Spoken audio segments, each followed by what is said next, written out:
Hi everyone, today I am going to talk about the new things I put up in my classroom.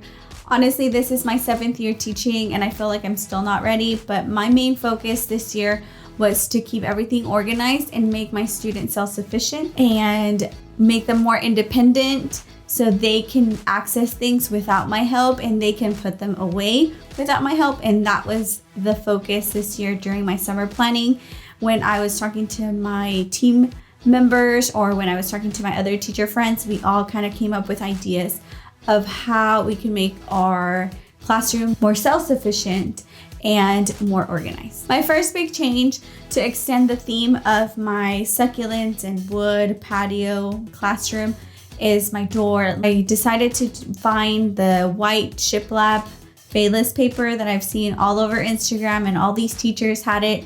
So I decided to purchase it for myself. It has turned out to be really good because it has extended my classroom. It's more open and it's more airy, so it has worked out really well. It goes really smoothly with the theme in my classroom, so I really enjoyed that. Another change that I made was the bathroom situation. I think I've struggled with this the most throughout my 7 years, where my kids wanted to go to the bathroom during read to self time or other times where we were not doing a classroom break, and I didn't know if someone was out, and I didn't want to do the magnets because it takes up space and I just didn't think it was going to work out for me.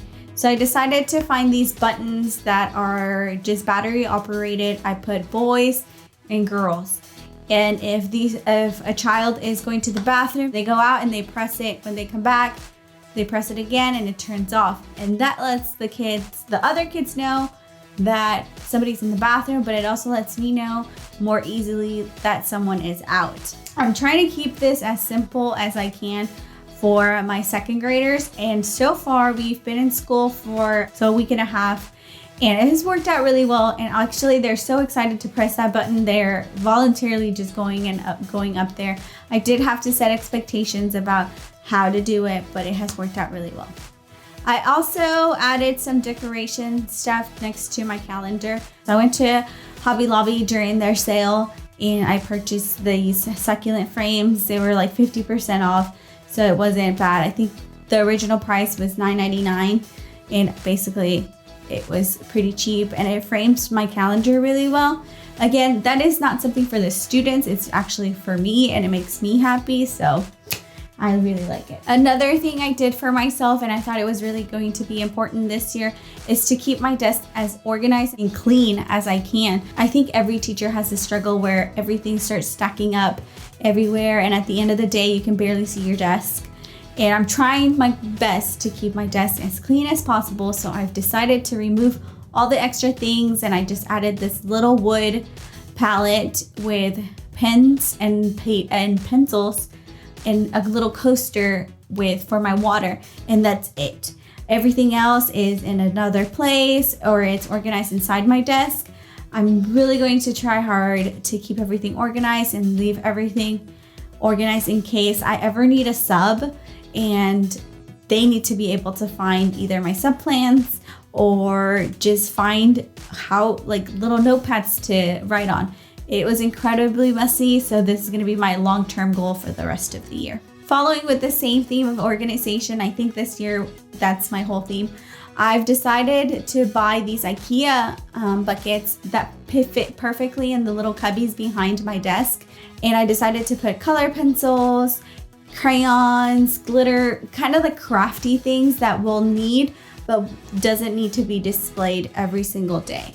They have big labels that I made on the Cricut, and I just stick them on there, and they're just worked out really perfectly because they know where to find the crayons, they know where to find the erasers, they know where to find the color pencils. So their independence is slowly growing in this week and a half that we've been back at school.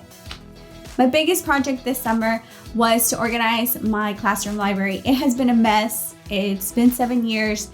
I needed a system that actually worked and was efficient, but something that the kids didn't have to rely on me to organize for them.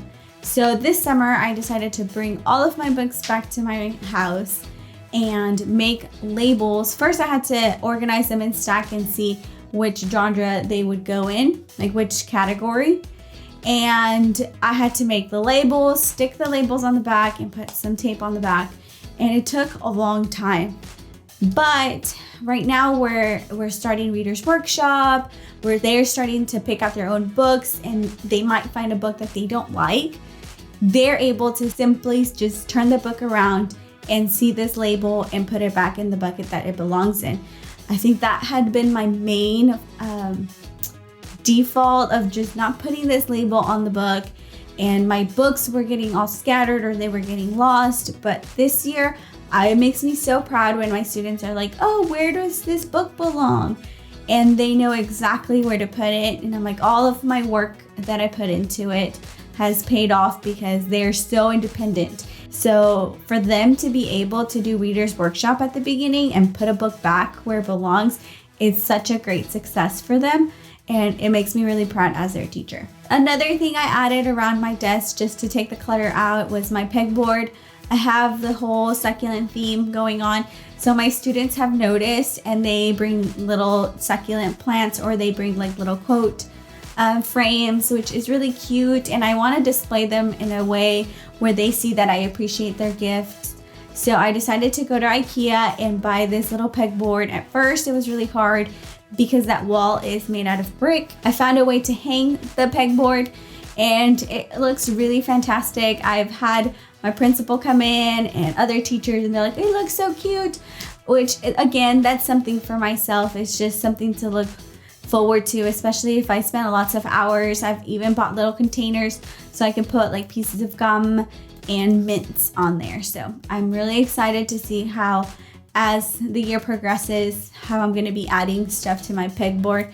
And this idea, I found it on Instagram from a teacher, and hers was so beautiful. I don't have the space she did, but it inspired me to make my own pegboard. Another change I've made was the turn-in basket. Again, I'm trying to keep everything as organized as I can. I used to do turn-in buckets with my third graders when I taught third grade, but when I transitioned to second grade, I stopped doing that. And last year, it was a disaster. I ended up with so many papers all over my kidney table. But this year, I decided to bring back the buckets. I did have to just make them lower for my little friends because they're so tiny. But they are still learning how to turn in things with their names and putting it in the right category. But I think I am very hopeful that they're going to end up being able to use it. Especially if I'm gone with a substitute, they can just turn it in. The sub doesn't even have to worry about it. So far, they've learned how to master the turn it in the writing bucket. So here's to hoping that they will be able to transition that to the other subjects. Our campus has been really focused on building relationships with our students, but also building the expectations for them to be able to accomplish that. And Champs has been a very useful thing I've used in my classroom, and now it's rolling out to the whole school. And it's been there for years, but I think this year is one of our main focus. I can go into more detail about that in another video, but we've been doing like little activities and setting the expectations up, which has been working really well, especially when they're doing individual work and group work. My students get so excited when they are able to check off the success because they know that will translate to a dojo point, which later turns out to be a prize or a treat, a special treat for someone. Our whole theme is Mission Possible. So we have a whole secret agent theme this year. So I decided to make a board that had secret missions. Both of my principal and assistant principal are giving us missions for every 6 weeks, and the students are having to accept it because they're secret agents. So I decided to display their missions up on this board and seeing if they could accomplish this mission by the end of the 6 weeks that they're giving us.